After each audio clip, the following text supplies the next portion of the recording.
And we are live. Welcome to the Pace Happiest Hour. I'm joined by Alex Ebert. So glad to have you here. So good to be here. Thank you. So, Alex, you have put out a bunch of records with Edward Sharpe, with I'm a Robot. This is just your second solo album that just came out, I versus I. What Yeah. made you want to do this right now? I think that with Edward Sharpe, I had such a sense of like communalism that lyrically I didn't allow myself to really explore just like my emo, like whatever was going on with me, like stuff that felt sort of like inherently personal and maybe even, I have like a sort of statist streak, like like thou shalt not feel like personal, like inconsequential emotions and express them, you know. And it was just time to do that, though. um I'd gone through a breakup, like with my baby mama, like the family unit, and and generally I was really feeling like as unprofessional and ragtag and ragamuffin as Edward Sharpe was and is, it's still, we ended up with enough success that like we were in the machine, Hmm. and there was something about that I needed to sort of extricate myself from. And eventually for me, like with I'm a Robot, definitely it happened pretty quickly because we were on a major label. But when I start feeling like this is a business and like I'm doing it for an audience and I have a sense of um, like efficacy, and you know and everything is sort of like streamlined and for commerce, I for some reason I can't juggle that and maintain my muse at the same time. Like it's too difficult. So once in a while I just need to stop and turn around and go the other way. Yeah. Well, a lot of times when people kind of leave a big band and go do their solo thing, it's very stripped down, it's very simplified. That was uh, not the direction you chose to take here. no, because that's not my natural. I mean, I'm working on a whistle album that's just me and the piano and my whistle. So I do like stripped down stuff, but my normal thing, like pre I'm a Robot, like all I would do is make beats. And yeah, I mean, it's what I, it's how I initially made stuff. In fact, I Versailles, this last solo album, sounds to me like identical to the stuff I was like a 2.0 version of the stuff I was doing when I was like 19. So for me, it's really just, I'm a studio. Like I like, it's like being in the kitchen. The studio is like the kitchen. I'm less of an instrumentalist and more of like a chef, you know? Uh-huh. Yeah. Yeah. So a lot of what we've done on Happiest Hour has just been a guitar and some singing. I'm very excited about what you're about to do. So what song are you going to Yeah. play first? Well, I was thinking of doing this song, 40 Day Dream, because I had no idea that quarantina was Italian for 40 days. Um, and I guess the original idea of a quarantine was that you hide yourself for 40 days. So it seems appropriate to do a 40 Day Dream, which is the first song off the Edward Sharpe. Got to get this mic just right, far away from me. Off the Edward Sharpe first album. So I have a little weird version. I'm using this Lowry organ that has its own beats. It's really like, it's really charming thing though. It's beautiful.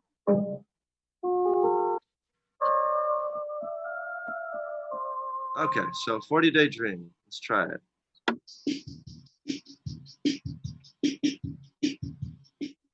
Huh. Is it loud enough, I feel?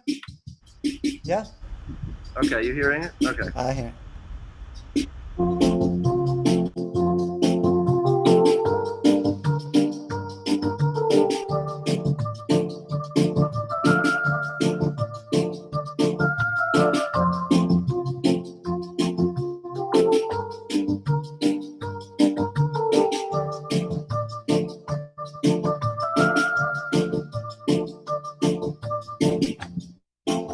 I've been sleeping for 40 days and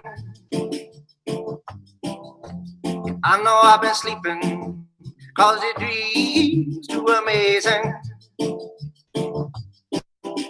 She got gold on her where her eye used to be, yeah. One turn and I learn what it really means to see, yeah. Oh, it's the magical mystery kind. Oh, must be alive. Bye bye to the too good to be true kind of love. Oh no, I could die. Oh no, I could die. Now I've been sleeping for 60 days and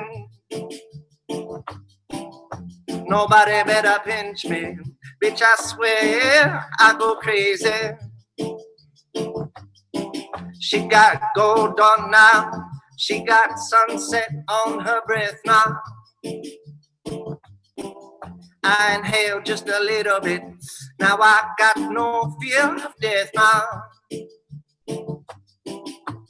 Oh, it's the magical mystery kind.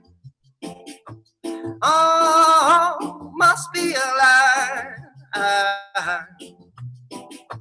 Bye bye to the too good to be true kind of love. Oh no, I could die. Oh no, I could die. Yeah.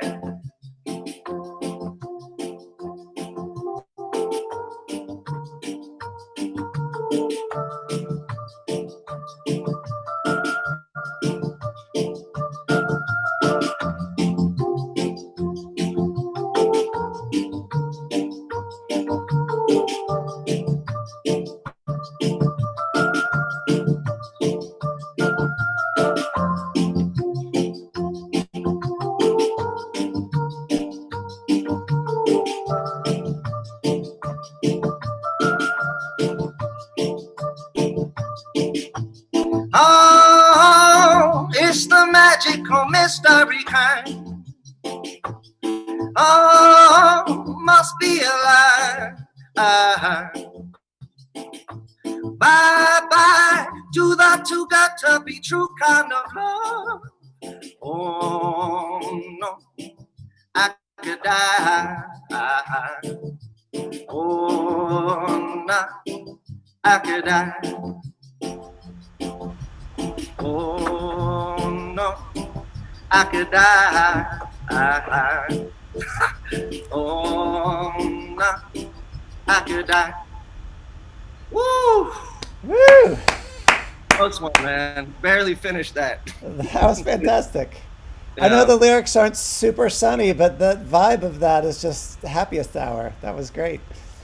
Yeah, it's funny because people would be like, "Oh, well, Edward Sharpe, you guys are just so jubilant. Everything's celebrational." And oh, wow. And I'd be like, "Have you, I mean, yeah. Have you listened to the album though? Because that's not actually the case. But I think that I always like that cross section of like jubilation and darkness. You know, the tug of war. Yeah. Yeah. I do too. Whether it's dark lyrics with bright music or bright lyrics with dark music, it works better than the other ways. Yeah, that's a thing. So you are hunkered down in New Orleans right now. How are you liking your adopted home? Every time. That's not a Corona cough. I think I had Corona, by the way, but. Oh, really?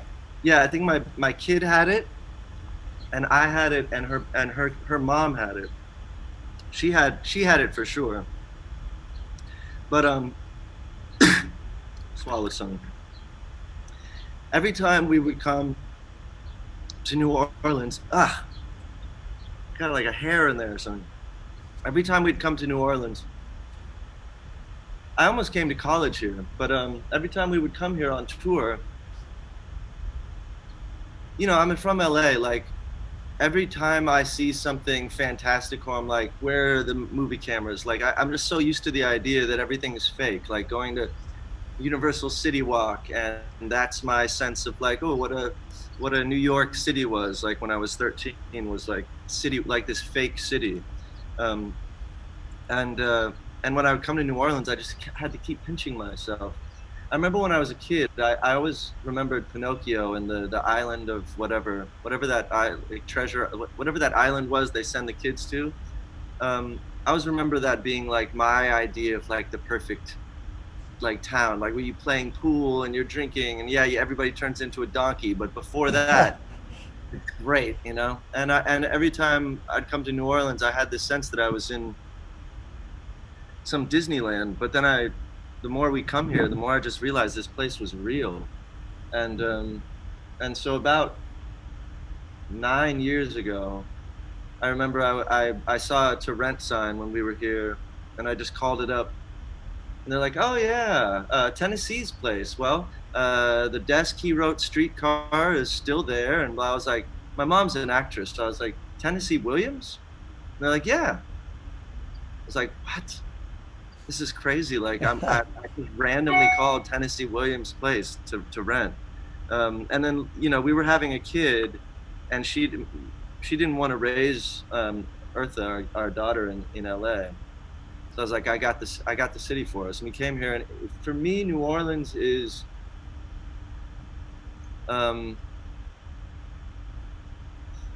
so there's something about permission, like there's something about a permissiveness that New Orleans lends, like a sense of just allowing you to live. And I think for a musician, and whether that's like superficial things like being able to just walk on the street with a beer in your hand, or or park on the sidewalk, like, or those things are sort of more indicative of a deeper sort of permission that people feel here, to be able to sing on the street, to be able to tell each other hello as you're walking by, to say hi to strangers, to just kind of live.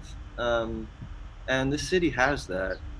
That said, right now, like half this city is like really depends on the gig economy. So everything being shut down is like pretty brutal. Well, and it got hit hard because Mardi Gras was happening right as all of this was coming down. That's when everyone got it. Everyone from around the world came and brought Corona and kissed each other. And yeah. Yeah. And like you said, you think you have COVID, but there was no testing during that whole time. Every thing, like, go get testing, and I'm like, I pressed on the thing, and it's just a dead end website that doesn't show you anything. It's just not happening. Yeah, everybody I know that thinks they had COVID had no way to actually find out and get tested. Yeah. Well, before all this went down, you had an amazing appearance on Stephen Colbert where you were the green screen. That was fantastic. Yeah, that was fun, man. That was really, really fun.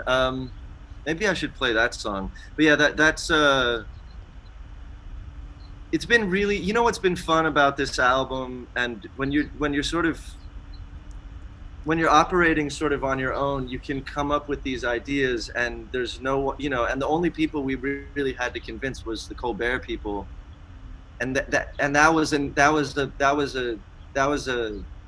a feat, because they had never done anything like it, and they really didn't want to do it. They thought it was going to look really bad. They were just like, this is going to look, people are going to look at it and be like, what am I looking at? I was like, yeah.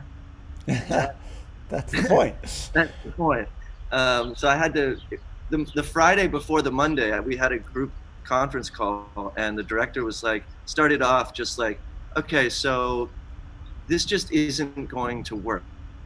We just can't do this. That's how he started off the call. I was like, oh my God, like a month of planning and work. And I mean, granted, some of it was last minute and slapdash, but by the end of the call, I'd convinced him that it was cool.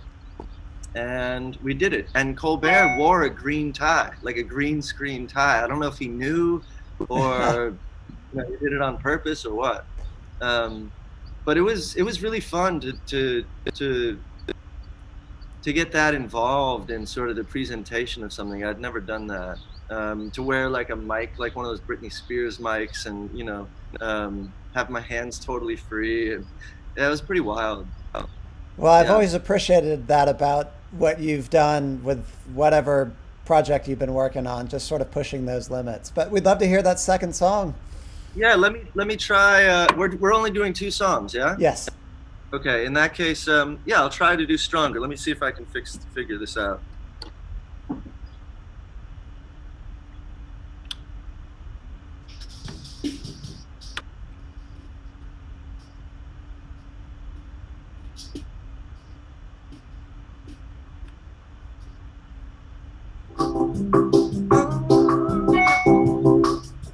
Okay, this is gonna be a weird ass version of this song. All right, that's what we like.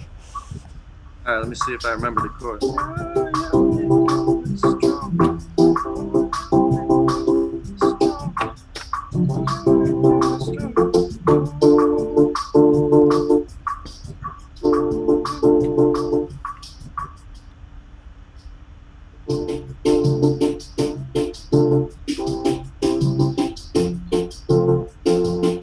All right, fuck it. All right, here we go. This song called Stronger. I don't know how this is gonna turn out.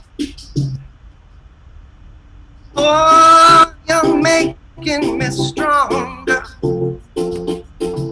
Oh, you're making me work, work, work. Oh, you're making me stronger. Yeah. Oh, you're making me work. You help me realize our hearts can change. You help me synthesize harmony from pain. Where the fuck does that go? I don't know where that goes. Let me make this a little faster. Harmony from pain, harmony from pain. Got it, got it, got it. Oh, you're making me stronger. Eh. Oh, you're making me work, work, work. Oh, you're making me stronger. Eh. Oh, you're making me work. You help me realize our hearts can change. You help me synthesize harmony from pain. Oh, one more time. Oh, you're making me stronger. Oh, you're making me work, work, work. Oh, you're making me stronger. Yeah. Oh, you're making me work. You help me realize our heart can change. You help me synthesize harmony from pain. Ooh. Oh, you're making me stronger. Yeah. Oh, you're making me work, work, work. Oh, you're making me stronger. Yeah. Oh, you're making me work.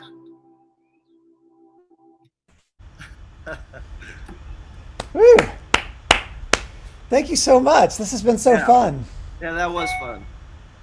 So, this is the part of the program where we're going to bring on our second guest, Liza Ann. And there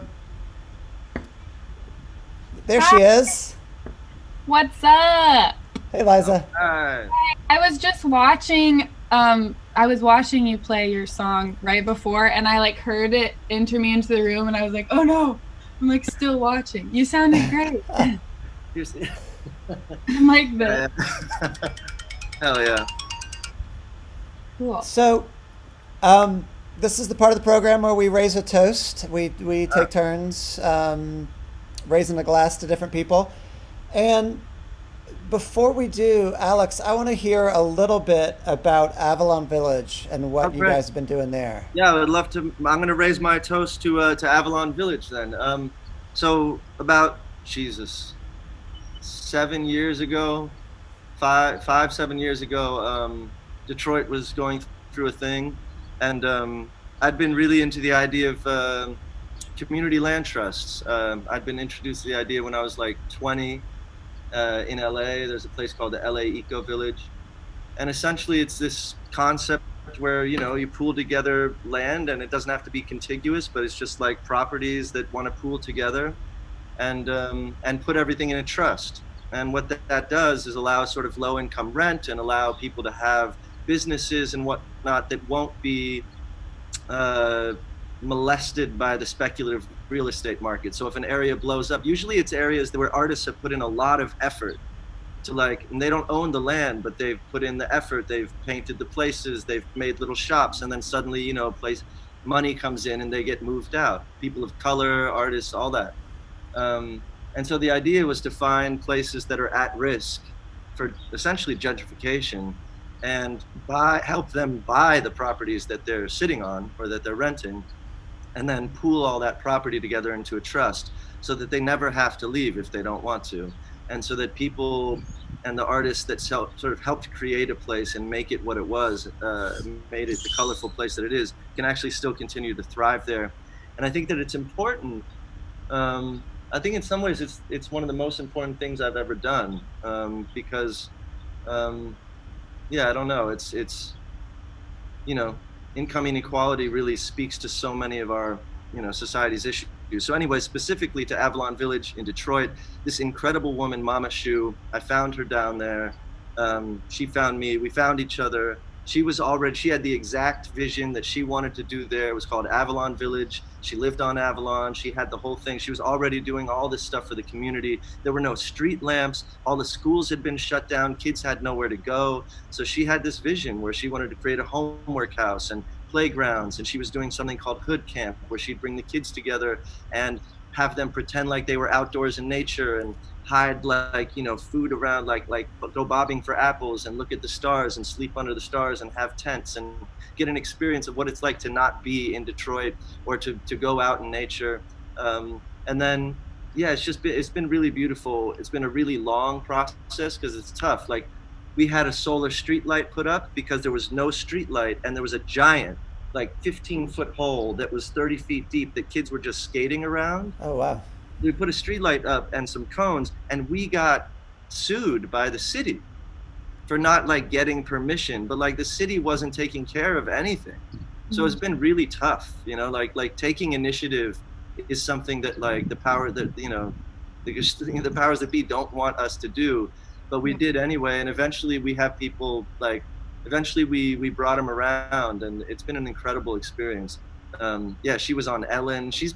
Mama Shu's become like a real sort of guru for anyone who's looking to sort of improve their neighborhoods. Yeah. Well, to Mama Shu. Mama Shu. Mama Shoe. Yeah. Cheers. How about you, Liza Ann? Who should we be toasting to today? Oh my goodness. That I'm taking a moment to like really let all that you just said sink in, because that's really, really beautiful. Wow. I think that for me, I'm trying to, with music stuff, it's like there's this innate privilege of like, I still can sit at home and be writing music and be experiencing, I don't know, just the joy of the work that I do while being at home. And I think I'm wanting to toast all of the essential workers, like at the grocery stores, and the people who are still working at the coffee shop, figuring out how to make it work. And I just feel, even though the music industry is really obviously taking a hit because of gig economy and everything, I I don't know. I just still feel like there's innate privilege that I can be sitting at home and be protecting myself in that way, and ordering my groceries online and all of that stuff. So I just want to toast to those people who are putting themselves out there because they have no choice but to do that. And especially the people at the local grocery stores here in Nashville that I get there and I'm like, you're just still here doing this. Like, I'm getting to be home. And so, yeah, the essential workers, to them. Healthcare Absolutely. workers, Cheers to them. yeah. True. I'm All right. cheersing with a lemonade. I've been sober for like 7 months, and I like homemade lemonade so I could feel fun while I was toasting. Oh, fantastic. I've been living by my soda stream every day and making different fruit syrups for it in there. Oh, But that's today a I did bring a beer. dream. Wow, amazing. Yeah. So I would love to just toast your two cities because they both got hit really hard. Nashville with the tornadoes coming right before all this happened. New Orleans with just getting hit so hard early on with COVID. And I know there's people struggling to recover from both those things in your cities, and to New Orleans and Nashville. Yeah. New Orleans and Nashville, siblings. Yes, siblings. I had Well, one great. last drop in there. What's that? I had one last drop in there that worked There you out. go. Well, perfect. Perfect. Actual Perfect drop. amount. Well, Alex, thanks so much for joining us. Thank you Stay guys so safe. much. Yeah, You likewise. sound wonderful. Thank you so much. Have fun. Thank you. All right. All right, bye. Bye, y'all. See ya. I can do this. How does it? There we go. How you doing? Doing great. How are you? Good. It sounded so great. I watched everything from before and I was so moved. So I'm excited to be here. Well, this is a fun day because we've had a lot of acoustic guitar and we've got none of that today. And I love that. That's amazing. I love that. So, how are you doing in Nashville? We're Hunkered down? good. We're good. You touched on it so well about just like the swing of going from the shock of the tornado directly into this, global grief moment has been really difficult, but it's really highlighted the communal nature of this city in a really beautiful way. And for me, I feel like I said it in my toast, but I just feel really lucky because I'm able to stay home. Obviously, my brain is pretty overwhelmed by the anxiety of not knowing where things head from here, but I'm figuring out ways to feel okay every day. Yeah. So, Well, you've written songs about anxiety. You've now written essays about dealing with anxiety and all of this. You've written a couple pieces for NPR and for Paper Magazine. Is that Yeah. something that you've done much before? Or is this a new? no, I've written all the time things other than songs, but I've never found outlets to, imagine that my essays would be anywhere but in my journals. But I've been really excited because with this, gearing up for like a new year of figuring out what it feels like to do music and what it looks like to invite people into my brain. And I'm really enjoying like how different it feels to put out things like essays versus songs. Like there's something so, like, I feel really proud of it in a different way than I feel with music. Like music just feels like inevitably I'm going to keep doing this. It's a muscle that I've been growing for years and years, but writing in the sense of like long or short form, more like narrative work is like, oh my gosh, like this feels like a playground for my brain. Like I just feel like, I don't know, it feels really fun. So that's nice to find a new way to experience myself. But Yeah, and one of the things you were writing about was another new way to sort of do that, which is drawing. yeah. So how's that been? It's so funny.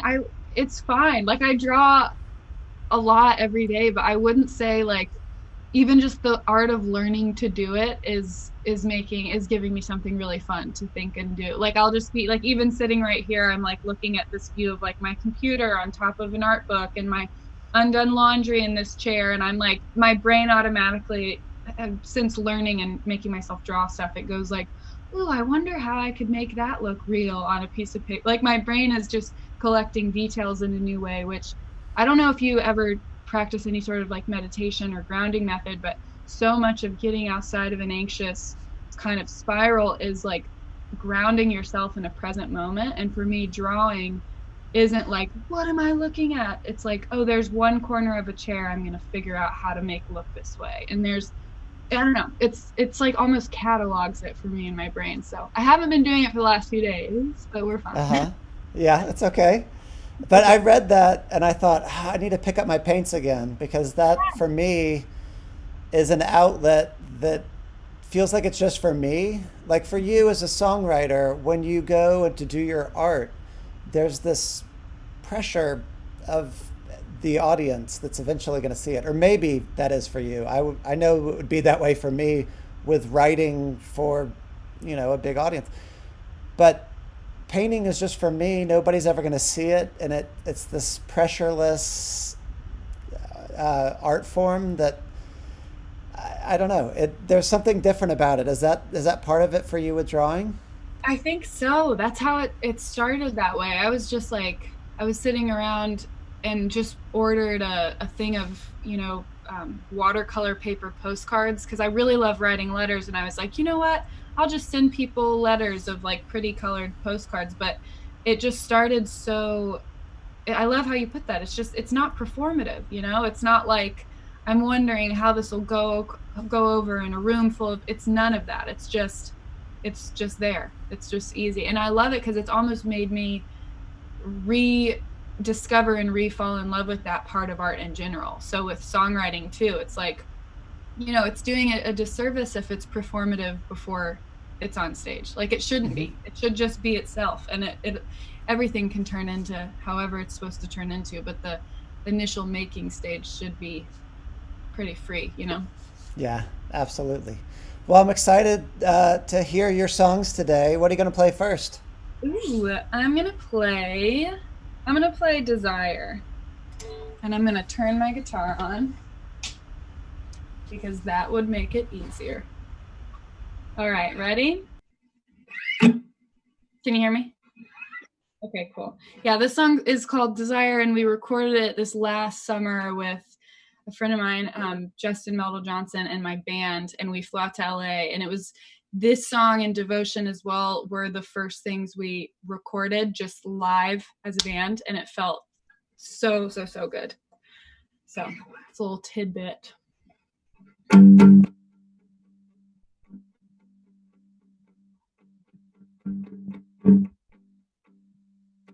I think I've kissed too many of my friends to make a sober decision. I think I've been young and I've been thoughtless, fell in small frame of emotion.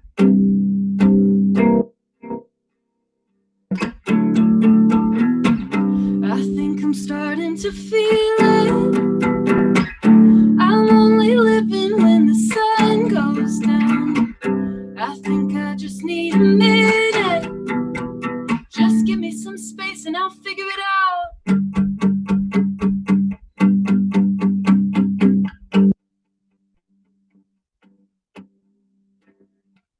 Desire feels like too much tequila, and I've had plenty. There's a part of me that knows where the party leads. Maybe I should just go home.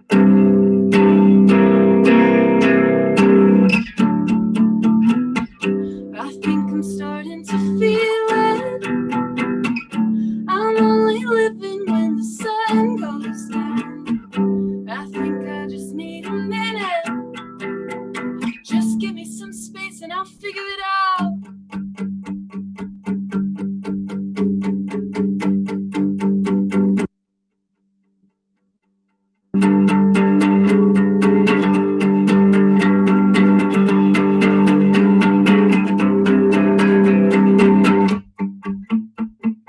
Always starts with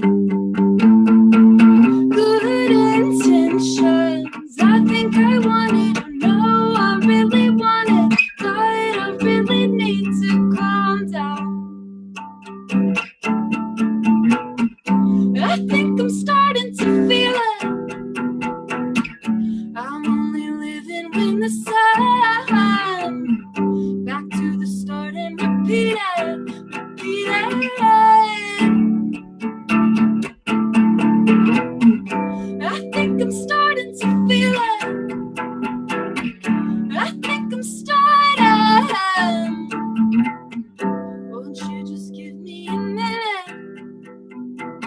Just give me some space and I'll figure it out.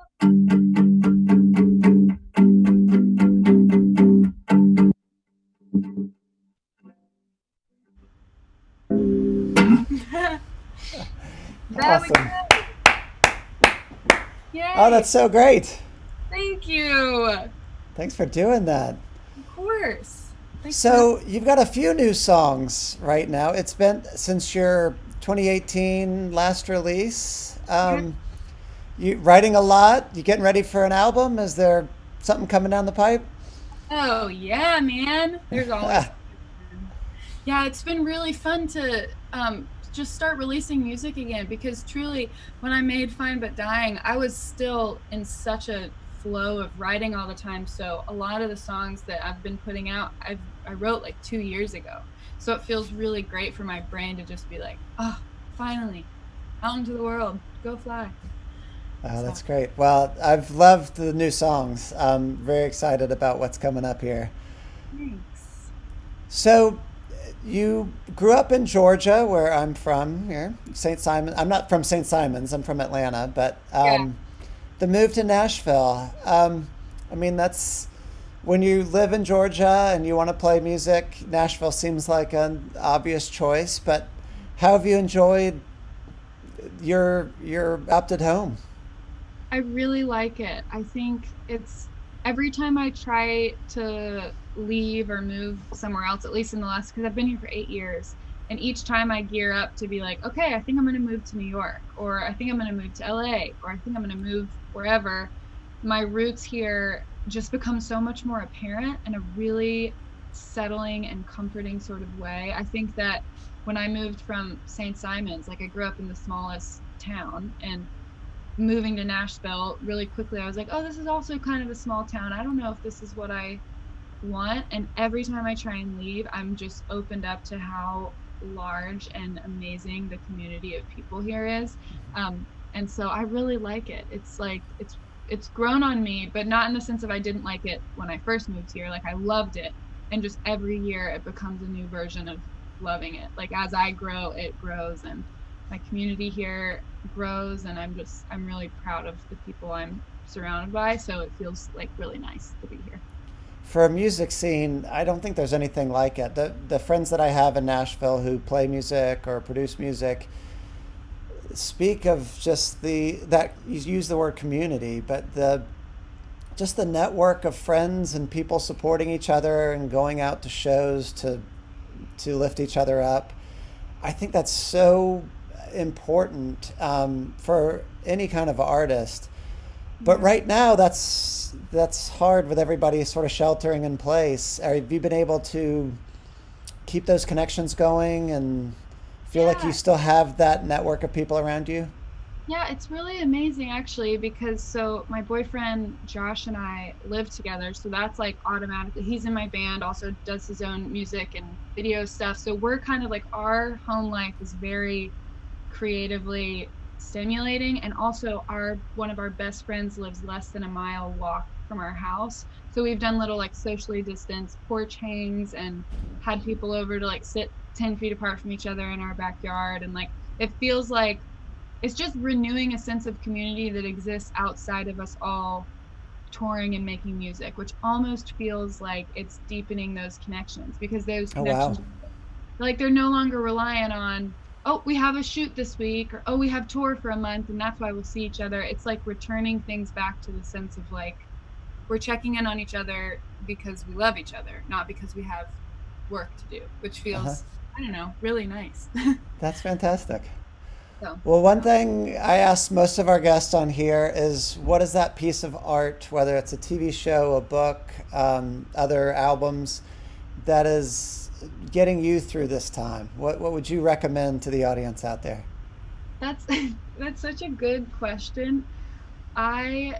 As far as TV shows, I'm pretty embarrassed by my answer, and then I'm going to follow it up with two very good soul fueling art pieces. But I've been watching Desperate Housewives from the beginning again, and to be honest, it's such nonsense, and I love the break from meaning that it gives my brain, but on a more like fueling from a creative sense, I cannot get enough of the new Fiona Apple record. I think that it's brilliant. And I was listening to it the other day, and I like sent a text to a friend, and I was like, oh my gosh, I'm like realizing why I do this. Like it felt like it was reintroducing me to some. I felt like the first time I heard Kate Bush, I was like, this is real. And it's like I've loved Fiona Apple for a while, but like this new record for her feels so fresh and sure of itself, and it made me feel that way too. So that's kind of like my like guilty pleasure has been Desperate Housewives, but what's giving me inspiration is Fiona Apple. That's great. That album seems to just be connecting in a way that an album hasn't in a while. With so many people I've talked to, it is a just brilliant piece of art that I think we all just needed so much right now. Oh yeah, it's amazing. I had my friend Thad said the other day, it's almost like it's articulate anger, which you hardly ever hear anger that feels articulate. Anger normally feels like it comes out left, right, left of center. It's like this really messy emotion. And this Fiona Apple record feels like the most thought through, like punch in the gut. It's amazing. I love it. Is that Thad Cockrell or different Thad? Oh, Thad Kopek. He's actually my friend. Okay. Amazing. He's such an amazing producer and songwriter and artist, but he's the friend who lives half a mile away that we walk down and hang with him. Oh, great. Yeah. I love those social distanced meetings of neighbors. Just just seeing people's faces is just life affirming right now. Yeah, so good. So good. So what are you going to play second for us? I'm going to play Bad Vacation, which I'm very pumped about, but I really love, like, this is one thing, I've wrote all these songs to play them pretty extravagantly. So it's like, man, of course, this is the time that these songs are coming out that we're getting, only to hear the, like, demo stripped down version, yeah. But it's okay. I love this song, and I do too. There will be millions of ways to experience it over time. But this is called Bad Vacation. You were a long bad vacation. A hotel with a view, but I just stayed in. Ooh, oh, oh, oh. I kept the blinds loose so I would fall through. Now I've checked out and I don't miss you. I am in love with this feeling. Oh my God, are there no ceilings?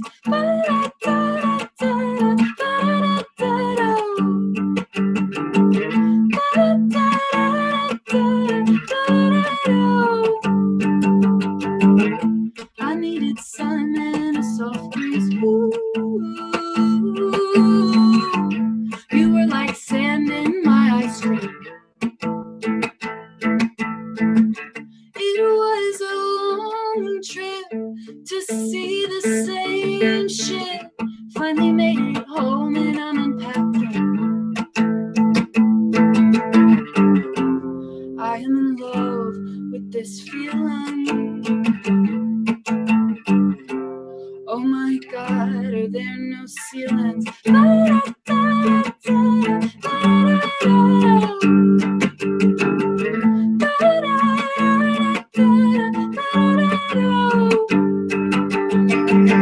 This bad vacation is no vacation. This situation is pretty grim. I wanna lay out. I need a way out. I needed something. There's always something, and I just don't want it anymore.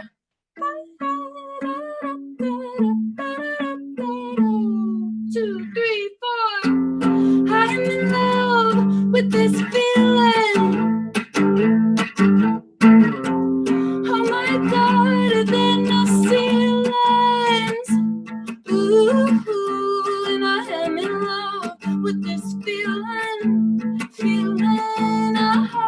Oh my God, are there no ceilings?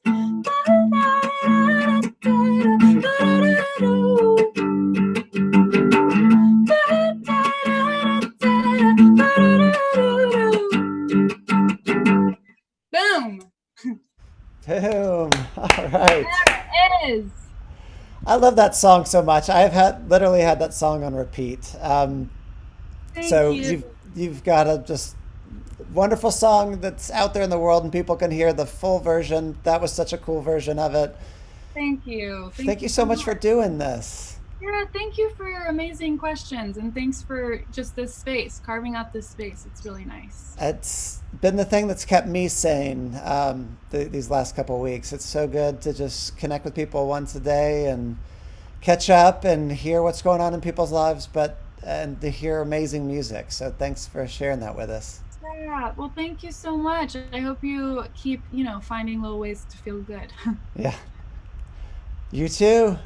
Awesome. Well, thanks for having me. All right. Thanks, Liza Ann.